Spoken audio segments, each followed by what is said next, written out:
बिस्मिल्लाहिर्रहमानिर्रहीम। अस्सलाम वालेकुम। उम्मीद है आप सब ठीक ठाक होंगे।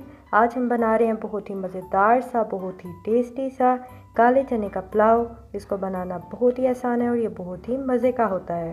चले बनाना स्टार्ट करते हैं।